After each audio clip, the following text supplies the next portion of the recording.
And we do things like this, being visible in the community, education, workshops, those types of things, panel discussions. And these are some other organizations that I'm related to, SAGE, which I was actually on a call with them today, Service Advocacy for Gay and LGBTQ Older Adults. Officially, I'm an education ambassador for the National Resource on Aging.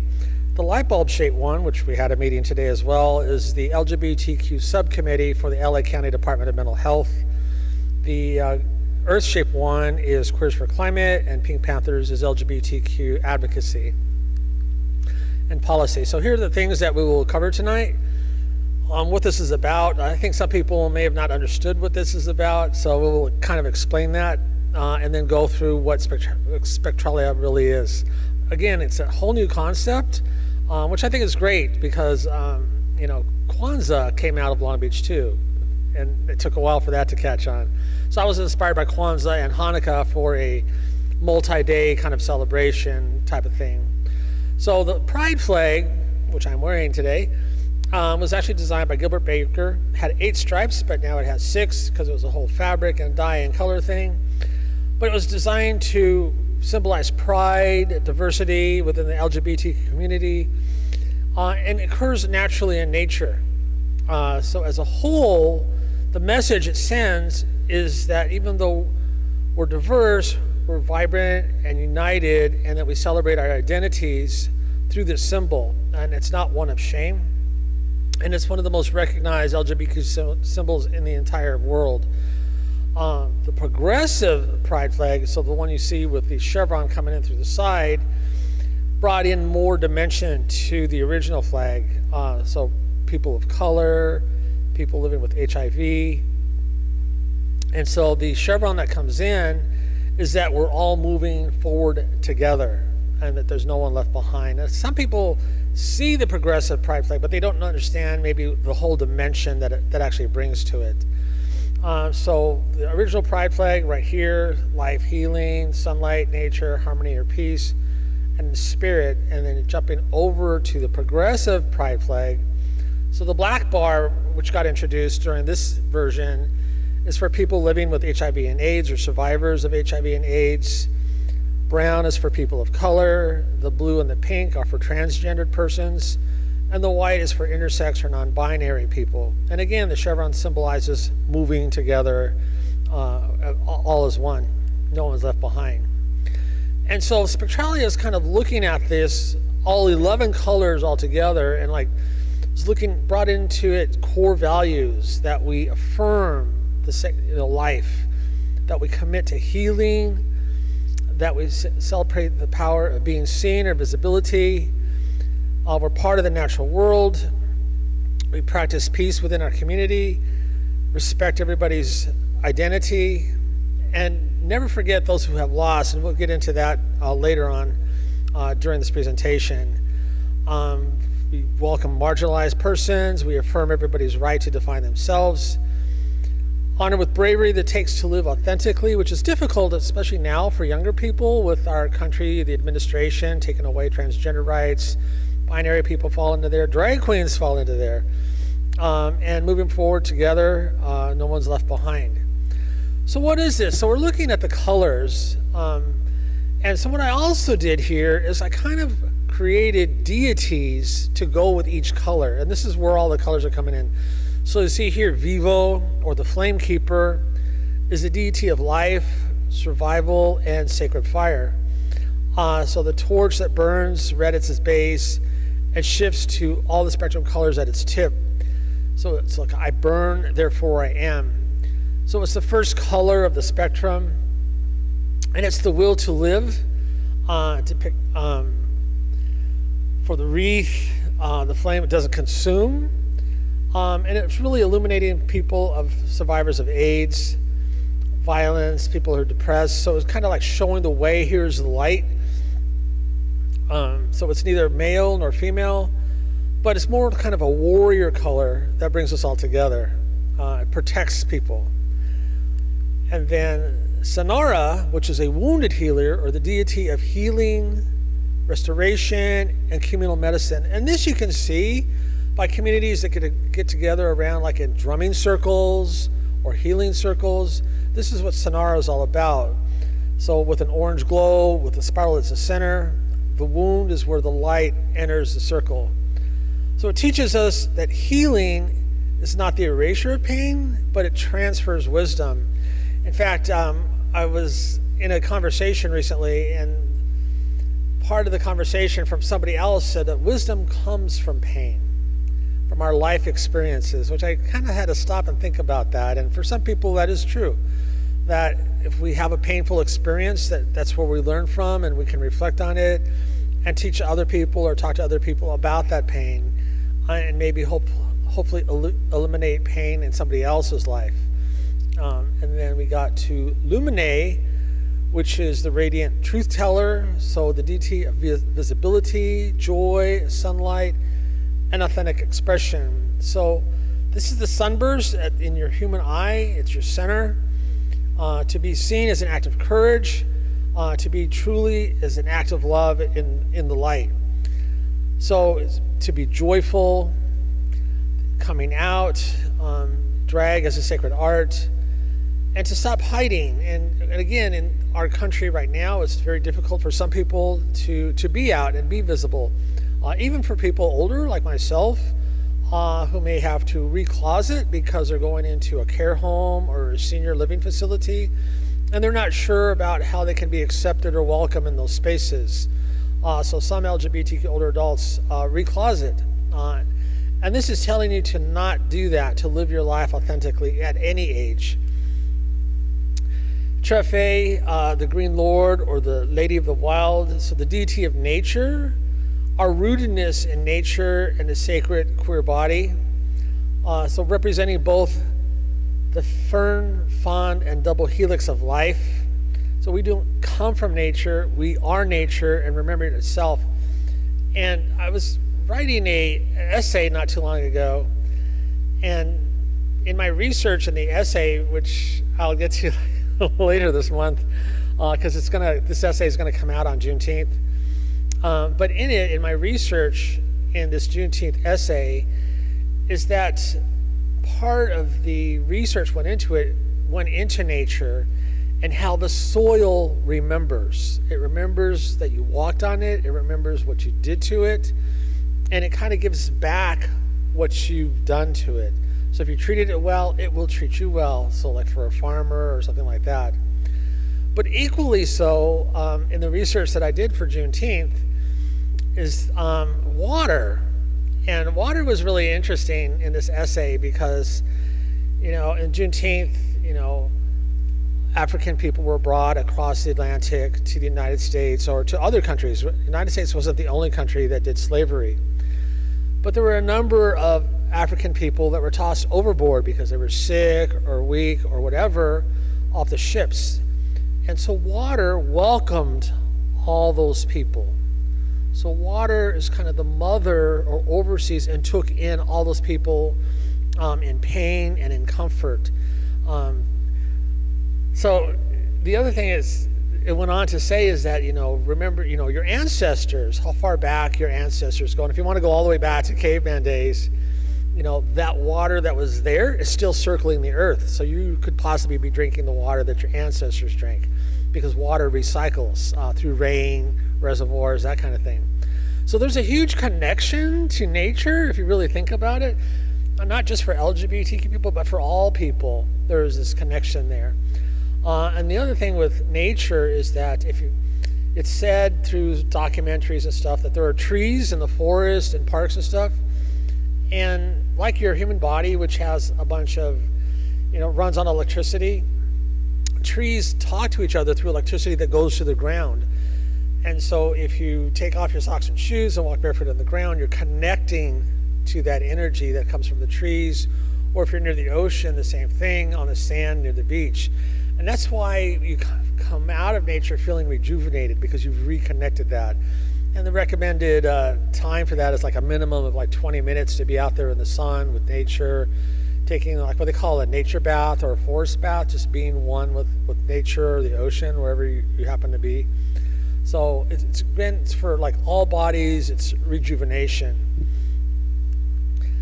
Concordia Fe, or the Peace Weaver, so the deity of harmony and relationships, or the sacred circle. And it says, on the bottom, an unbroken blue circle as thin as a growing thread. The circle holds what the straight line cannot. So again, your family circle, your chosen family, your chosen friends, the circle illustrates equality. There's not one person taking a power chair at the end of the seat. Everybody's at the same level, facing each other and being one. So it's accountability.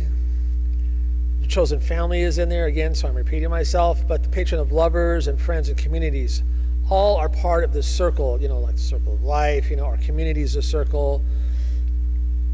So again, our relationships to ourselves, to our family, and our community. So Anamara, the soul keeper, the deity of spirit, your inner life, and career mystical tradition. Violet flame enclosed within the eye. Between the world is where we have always lived. Between worlds is where we do our greatest work. And I think for most people, this is kind of a challenge that I kind of present to them, is that we live in what I call like a very surface taxonomy world. In other words, we're very visual. What is, our eye catches this on TV, somebody's wearing like whatever fashion or whatever shoes. And so we're in an attention grabbing something, so our eyes are always there. But what we fail to do is take that inner eye and look at ourselves and reflect.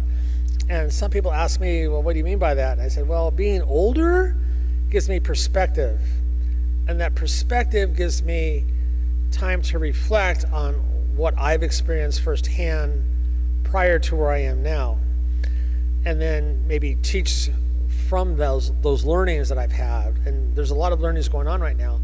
So the other thing is to be able to express that, whether it's through words, through art, through journaling. And I think, for older people, our cities keep older people busy. Play games, do crafts. But our older adult programs, and even programs for younger people, they don't do anything that is inside, internal. We may do mindfulness meditation, something like that, but to go deeper and kind of really reflect on the long term of where you currently are versus where you've been. And this even works for younger children as well. They may be 10 years old, but they actually have 10 years worth of journey behind them, so that they can reflect on that. So I think there's a lot for the inner life that we really don't discuss. And I've actually discussed this in other conversations, and they kind of agree with me that we need to actually work more on our inner selves and less so on our outer selves. And then Memoranthus, the Dark Keeper, the deity of remembrance, kind of which I was alluding to, grief, ancestors, and A's memory. So it's a black candle that burns with a white flame. Speak their names, they're still here, they're still dancing. And I host death cafes once in a while. So we talk about death and dying. And one of the things that I bring to illumination in death cafes is that if someone was close to you and passes away, that there's a certain amount of pain that will dissipate over time. But the love that you have for that person, the caring container that you have for that person will always be with you. Always. Your first love, your second love, your last love, your only love. If they pass on, they will always be in your heart. So it will never go away, and it's fine to talk about them and to remember them. And you remember them on their birthdays or on holidays or on a day that was special to them. And so I think that's really important. It kind of brings our ancestors back. And ancestors don't necessarily mean someone that's older. A young child can be an ancestor after they've passed away, and teaching us how to grieve at a younger age, or for us to process somebody that's died earlier than us. So there's a lot to be said here, and especially to bring children into the discussions and not to hide it or put it aside. Terakura, the bloodroot, the mother, the father, the detail of racial justice, ancestral wisdom, and intersexual wholeness. And again, As we were having discussions a little bit earlier, I was reading articles on longevity, and the article that I was reading doesn't really address the BIPOC population at all. It kind of like neuters all other races, so you presume that they're writing about the white race. But we're a diverse population, and globally and even locally we have diversity. So brown tree with roots visible above and grounded below, equality and vast. You cannot be free while any part of your family is still in chains. And I think that's really true. And one of the things that I like to do is kind of refer to, which we do here at Grace sometimes, is we talk about tree wisdom, and to be rooted in your community, be rooted in your church, and that your branches are, part of your congregation, shade them, be part of them. And I think there's a lot to be said there. And I really love those stories that we hear about tree wisdom, because there's a lot to be said there. And there are stories about trees teaching, spirit animals or young children on how to be earth keepers as well. Trees kind of teach us a lot by being deeply rooted. And even different types of trees, like a willow tree will bend in the wind and is flexible, versus an oak tree is stiff and hard and won't bend the same way a willow tree is. So it's possible an oak tree could blow away in a storm, whereas a willow tree will just pop right back up after the storm has passed. So it's really kind of an interesting kind of an analogy to look at that. How well do you process storms in your own life? Do you bend? Do you give? Or do you stand firm in your thoughts? So a lot of kind of wisdom there in the way that we can learn from trees. Liminara, or the threshold keeper, so the deity of gender, freedom, non-binary existence, and a sacred in-between. So a white doorway, standing alone in an open field, leading everywhere and nowhere. You're the in-between. The between is where magic lives.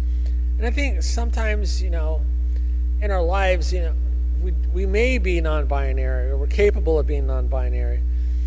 And living without labels, living without borders, appearing as two people at the same time, and I kind of like to remind people, like in the 80s, we had new romantic music, and people were dressing new romantic style.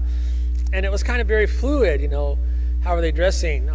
So this kind of goes back to being expressing as you want, dressing how you can, and not just living within labels, living without boundaries, or like I like to say, push the guard, living without spiritual guardrails or life guardrails or labels that were put on us. And I think that's kind of the message that we're delivering here. So Transforma, or the Great Changer, so the deity of transgender identity, metamorphosis, and sacred courage. And it's really interesting, in my experience, people from young ages to older ages that may identify on the transgender spectrum. I actually know a person that was born identified female at birth, as a young child was a lesbian, and then as that person got older, identified as a butch or dyke lesbian. And then as that individual became even older, in their 70s, identified as a trans man. And so I think living without shame and without guilt, you can do that because that's where that person's journey took them. But in our own culture, that person was living in a senior building and was terrified of the building manager, like finding out that they now go by a male name, presenting as male instead of presenting as female, and doing this at 70 years old. So have valid fears on that, versus younger people, it's kind of more accepted. It's, transgender identity has become very well known after like 15 years or so. So I've been in support groups for transgender individuals, and it's the stories that they tell, and that we need to move beyond pronouns and like kind of let them live their life and support them in various ways that we can. Aurorix, the horizon deity, the deity of progress, hope, the future, or our collective vision.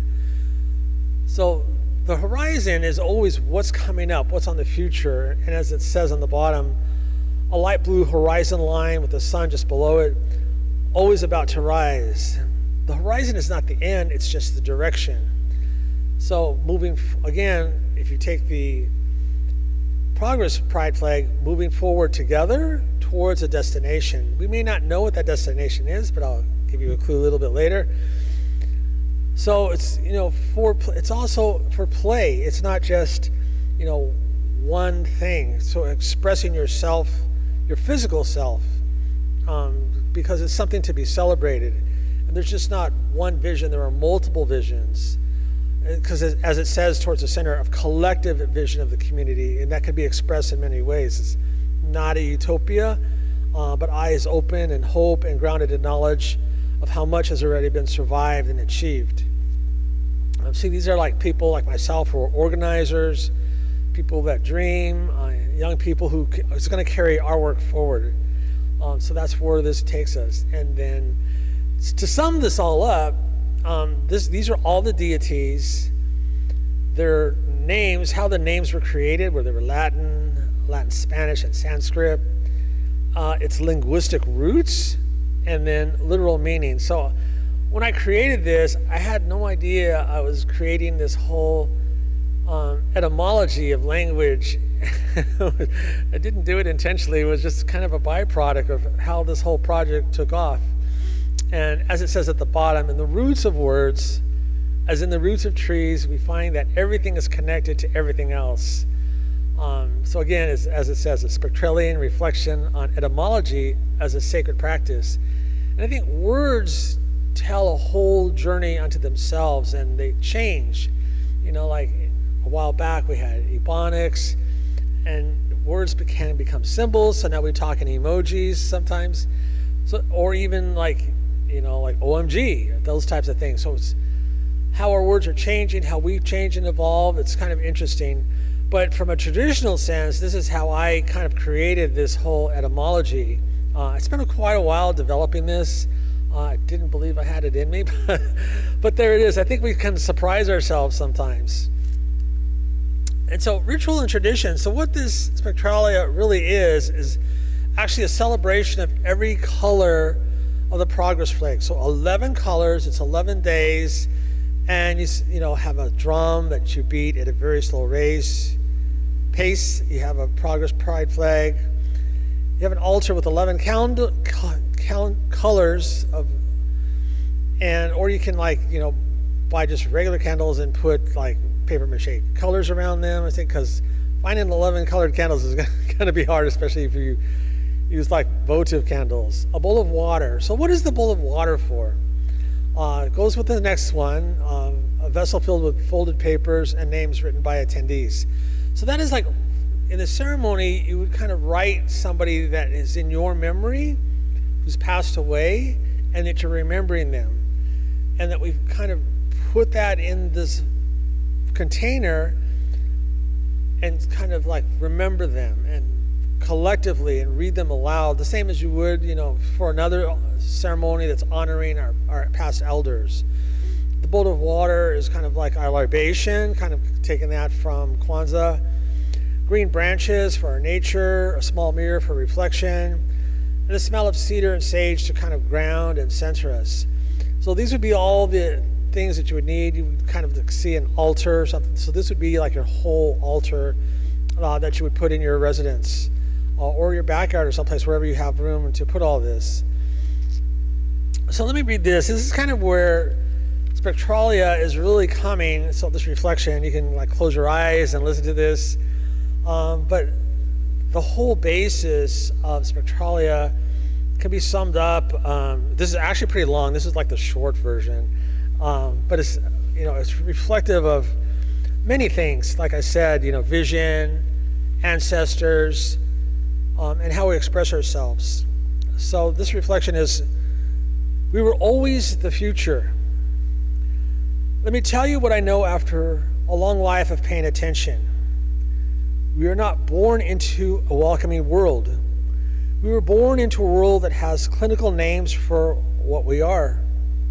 Laws against how we loved, and silence where our stories should have been. And yet, here we are, still here, still gathering, still lighting the fire. That's not a small thing.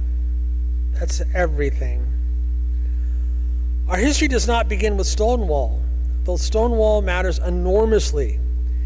It begins at the humanity of self, because we have always been here in every culture, on every continent, in every era.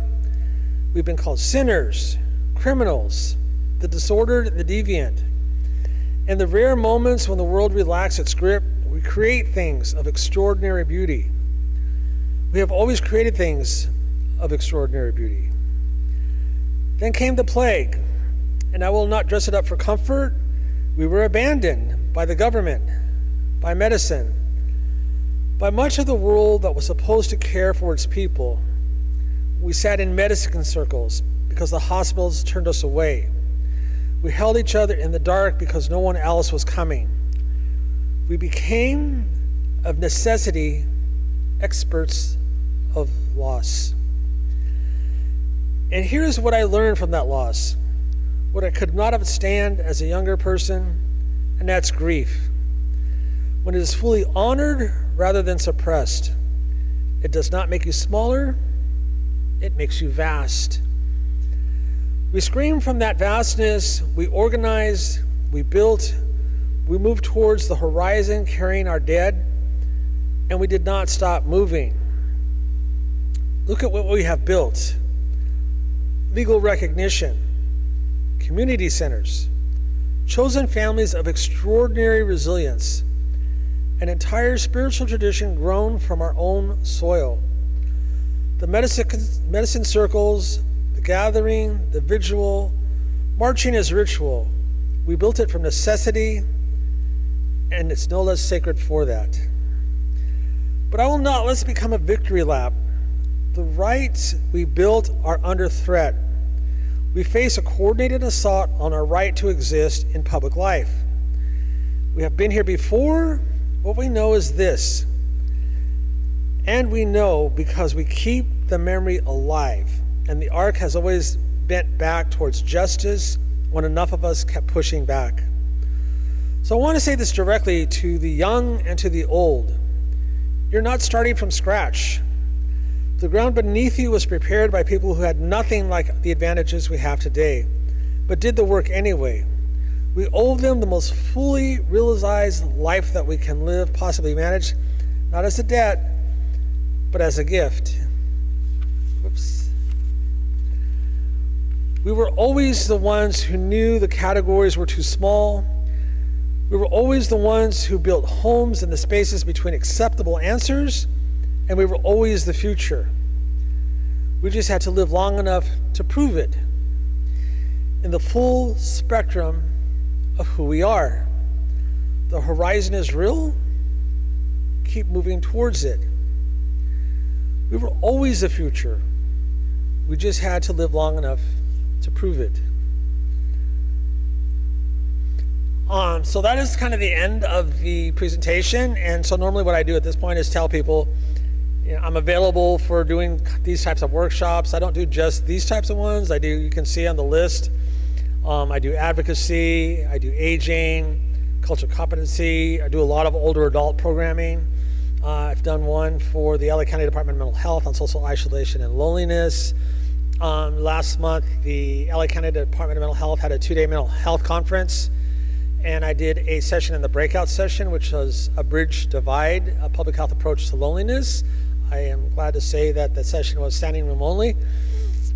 And I have more community forums coming up. Some of the ones coming up are not LGBTQ oriented, they're community oriented. So one, as I was talking to Leah and earlier, is that on longevity is one of them. Aging and longevity by the numbers. Also working with Cal State Long Beach to do a 1-day men's physical and mental health conference, because we haven't really had one in our community where it's really addressing men's physical issues and mental health issues. So I've developed the framework for that. I'm shooting it back to Cal State Long Beach so they can trim it down because it's way too long for a one day session. And we've already have people that are willing to collaborate and partner us with Gilead, we're approaching Molina Health and other health organizations that have heard of the framework, and they want to support us in that effort. So we're kind of hoping to do that later this year, but in probably reality, it'll probably be next year. And also other, things that we're looking at from the Department of Mental Health as it goes through its changes. Right now, the Department of Mental Health is going from Mental Health Services Act to the Behavioral Health Services Act, which goes into effect on July 1. So right now, they've stopped a lot of programming, stopped funding them, and we're going to be waiting for one fiscal year for programming to resume or funding those programs to resume. So I was just in a meeting earlier today with them that were discussing this very topic. So that's all coming on the horizon to see what we can have going on. And then lastly, as we're ending, so this is actually the first, as Reverend Dad has said, the first Pride event officially. Tomorrow I'm hosting a movie called Pero Pero at the Unitarian Church. And then Saturday night is Pride Pops at the Sports Arena. So the Long Beach Symphony is doing Earth, Wind, and Fire. It's a dance party. You can bring your own food and drinks and your dancing shoes and get down. And then Monday is by invitation only. It's the Mayor's Pride Reception. And then on Tuesday is Pride Bingo at the Hare Restaurant down on Broadway. And Elegance in Pride, which is the Downtown Business Alliance, are having their own Pride event. And then nothing and really until Pride weekend. So on Pride weekend the 15th, which is Teen Pride, if you have teens, it's free. And their parents can accompany them, or grandparents or aunts and uncles, at no charge. They can all go in for free on Friday night. And then Saturday is obviously the festival. And then Sunday is the parade, followed by the festival. And as we kind of said earlier, I was nominated to be one of the Grand Marshals, the Bob Crow Community Grand Marshal. So I was, again, I didn't talk about it for like 3 weeks after I found out about it. I was just trying to stay humble about that whole process. So they recognize that for doing things like this to the community, bringing education to the community, stuff like I do with the Department of Mental Health, lectures that I do at Cal State Long Beach a few times a year, or other universities, not just Cal State Long Beach. Writing, I've picked up more on my writing, and bringing that and sharing that out in the community as well. So really fulfilling that kind of elder in the community look. And one thing that I say is that we need more people like me. So we need a black person, we need an Asian person, we need a transgender person, all delivering messages coming from an elder perspective and being visible in the community. And if that isn't the case, when I'm usually talking to students, I say everything that you know about minority populations and discrimination and oppression is to layer that on top of everything that I just talked about. Because I can't speak for those other populations, but I can speak about a topic and ask you to kind of make that adjustment and layer your personal knowledge on top of that. So with that, that is the end. And if you have any questions, I'm available.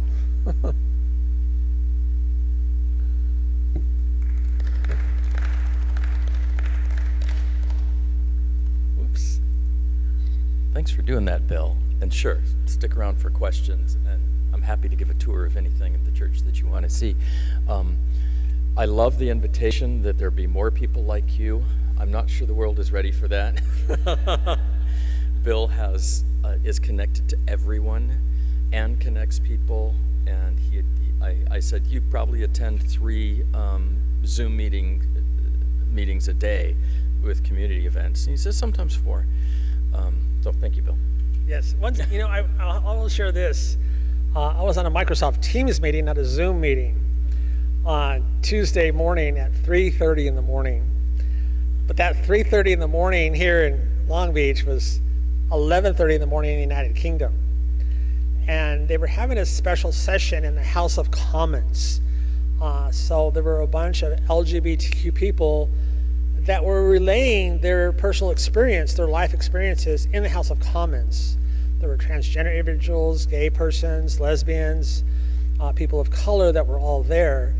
And I had known about this in advance, and I really wanted to hear it firsthand. So yes, I woke up at 2 a.m. to be on a microseams conference call at 3:30 in the morning, but it was well worth it. I felt huge value in that because my network, which is actually kind of global with some places like that, but the learnings that I got from there, the commonalities of struggles and oppressions that happen in the United Kingdom happen as well in the United States. They may be different stories because they have like paragraph 128, which was their version of oppression for LGBT people. We didn't have that in the United States, but we have the Lavender Scare in the 1950s. So kind of putting that into perspective. But the learnings that I got from that session on Tuesday morning with the House of Commons was really awesome. And so my LinkedIn network, which I value a lot, which is all on leadership and on geriatrics, gerontology, and education and academia, really just blew up. So I just added all these people from the United Kingdom to my LinkedIn network. And so one of the things that we talked about since then, in the session with the House of Commons and on LinkedIn, is to have an intelligence network, where if we have a solution to a problem here, to share it in this intelligence network, and maybe someone else can replicate it someplace else. And so they didn't really define what an intelligence network was. I defined it for them, and they all agreed that we should be doing knowledge sharing, not just in our own country, but across other countries. And an example of that is OPAN. OPAN is short for Older Persons Advocacy Network, and they have such a tremendous amount of structure for patient navigation and care for older adults. OPAN is located in Australia. And also, some of the work that's coming out for public health out of India, which doesn't get recognized for their efforts in public health. So my network goes kind of all over the place, but it's well received, and I learned so much from these other countries, and I can bring that knowledge back to here, and that's kind of the impetus of some of the stuff that I'm working on, like the one I mentioned just a little while ago on aging and longevity. So thank you. No, I don't do this full time. This is all over and above what I do for work. So I work for a food manufacturer, and it says they're not related. But I think the dotted line is I'm a certified community health care worker. So part of being a community health worker is public education. And so I like to kind of bring all that together. And in California, we do have something called the California Community Healthcare Workers. And it's a structured organization. It's been in existence for about 4 years now. And I was one of the founding members. I'm not a founding organizer, but a founding member. So making sure that our community healthcare workers have a voice when it comes to pay equality, funding to make sure they exist. A number of community healthcare workers are losing their jobs because they're classified by our federal government as DEI employees. So anybody that was hired under kind of something that looks remotely like DEI, they're kind of losing their jobs. So it's up to healthcare providers to kind of find a way to recategorize them and bring them back to continue doing the work that they're doing and the value that they bring to the community. And so that's kind of another, I think, really, I usually don't discuss that particular one, but it's important to know that there's all these networks out there that we can tap into and to bring their knowledge and education back down to our community.